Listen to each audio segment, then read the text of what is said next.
કેમ છે Ahmedabad? Welcome to બે ઘડી બેઠક. પણ કાઠિયાવાડ એટલે તો જોરદાર. અને એમાં જો ગરમા ગરમ ભજીયા, સમોસા અને પકોડા મળી જાય તો શું વાત જ છે આની. હેરાન કરવાનું બધાને, હેરાન કરવાનું બધાને. અમારી ફર્સ્ટ ડેટ. તો એ જ બહાર નીકળે ક્યાંક જવા માટે ને કોક પાણી ઉડાડીને ચાલ્યું જાય ગંદુ, પાછું જવું પડે.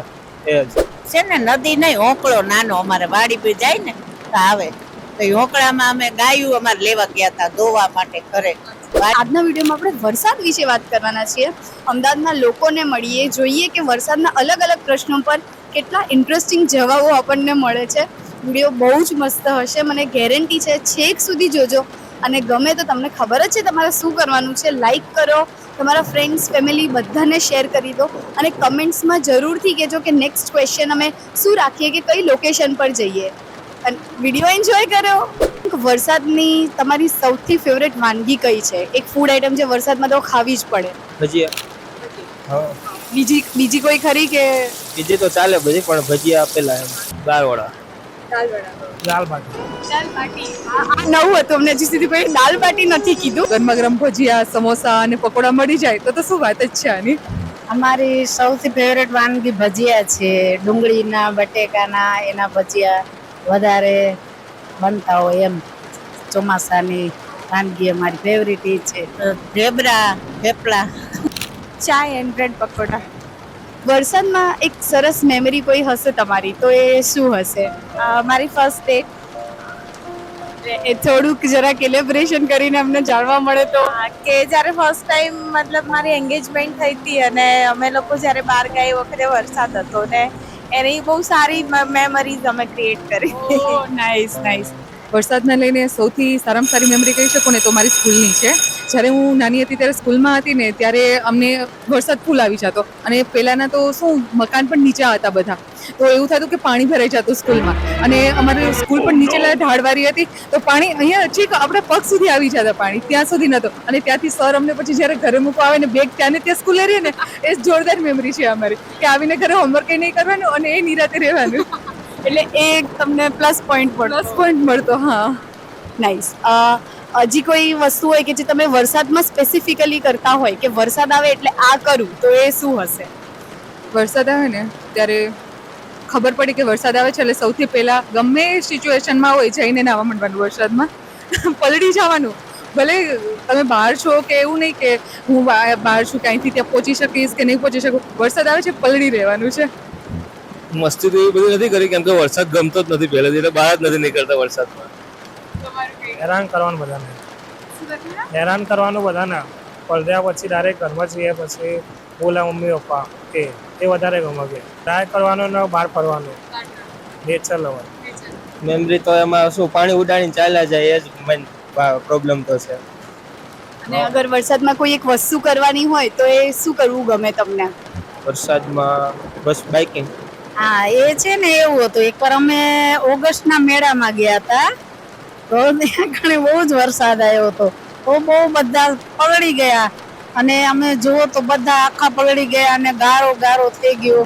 અને પછી ત્યાંથી બધા નીકળી ગયા અને મારા બેનનો બાબો બહુ નાનો હતો તો એને આખી મને છે ને લતું પાટું મારીને આખી પલાળી નાખી હતી. એને છે ને ચકડોળમાં બેસવું હતું અને ફૂલ વરસાદ આવ્યો હતો ત્યારે અમે બધા માંડ નીકળી શક્યા હતા ત્યાંથી. અને બીજું ગામડાઓમાં અમારે નદીમાં પૂર આવે તો કંઈ પણ અમારે હોય નહીં ત્યાં જવાનું, તો આડી નદી આવી ગઈ અને અમે એ પેલી સાઈડ રહી ગયા બધા. તો 2-3 કલાક સુધી ત્યાં કણે અમે ઊભા રહી ગયા હતા, કારણ કે પછી જઈ ન શકાય, પાણી ઉતરી જાય પછી જઈએ અને એવું બધું થતું હોય ચોમાસાની. હા, અમારે એક છે ને નદી નહીં, હોંકળો નાનો અમારે વાડી પર જાય ને તો આવે. તો એ હોંકળામાં અમે ગાયું અમારે લેવા ગયા હતા ધોવા માટે ઘરે. વાડીએ બાંધ્યું હોય ને ઘરે લેવા ગયા હતા વાડીએ, તો ઘરે આવતા હતા તો સામે હોંકળા આવી ગઈ. પછી મારા પપ્પા સામે ઉભા રહ્યા ને અમે આ કાંઠે ગયા. એ નદી ઉતરી ત્યારે આવ્યા. એટલો વરસાદ પડ્યો તો? એટલો વરસાદ પડ્યો તો. હોંકળો નદી નહીં, ખાલી હોંકળો. અચ્છા. એમાં તમે હોંકળામાં સમજતા હો. વરસાદની એક એવી વસ્તુ જે તમને નથી ગમતી? વરસાદમાં બધી વસ્તુ ગમે સિવાય કીચડને કાદવ છે ને એ નથી ગમતા.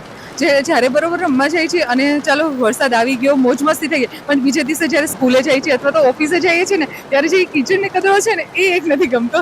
બાકી તો જો વરસાદ એટલે એ સિઝન જ જોરદાર છે. લાઈક જે વરસાદ પડ્યા પછી જે કિચડ ને બધું થાય ને દેટ્સ આઈ ડોન્ટ લાઈક. કાદવ થાય બધું બગડે એટલે નથી ગમતું. એટલે નથી તમને ઇવન સાફ સુથરા થઈને જતા હોય આપણા પછી વરસાદ પલળતા આવીએ એટલે પછી ફરીથી બોલે તો એ જ બહાર નીકળે ક્યાંક જવા માટે ને કોઈક પાણી ઉડાડીને ચાલ્યું જાય ગંદુ, પાછું જવું પડે. એ જ અરે વરસાદની ના ગમતી હોય ને તો ઘરમાં જે ગારો થાય ને એ બિલકુલ ના ગમે. આપણે બધા બહારેથી આવીએ ને અને ભીનું ભીનું લાગે આપણને એકદમ, તો એ બિલકુલ ના ગમે. બિલકુલ ના ગમે. જે આપણે એકદમ લાગે આપણને ગીલું ગીલું લાગતું હોય એ બધું એવું જરાય નથી, ત્યારે નથી ગમતું.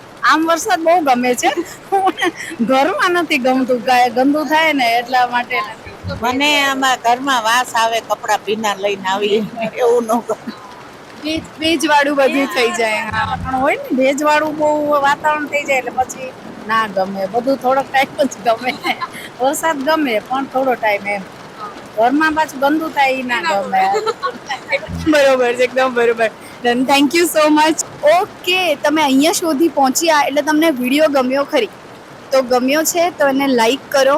Do share it with your friends, family, everyone you know on earth. And comment કરો કે તમને શું સૌથી વધારે ગમ્યું વિડીયોમાં, અને હજી અમે શું નવો નવો કન્સેપ્ટ લઈ આવીએ તમારા માટે તમને એન્ટરટેન કરવા. And thank you so much for watching the video. By.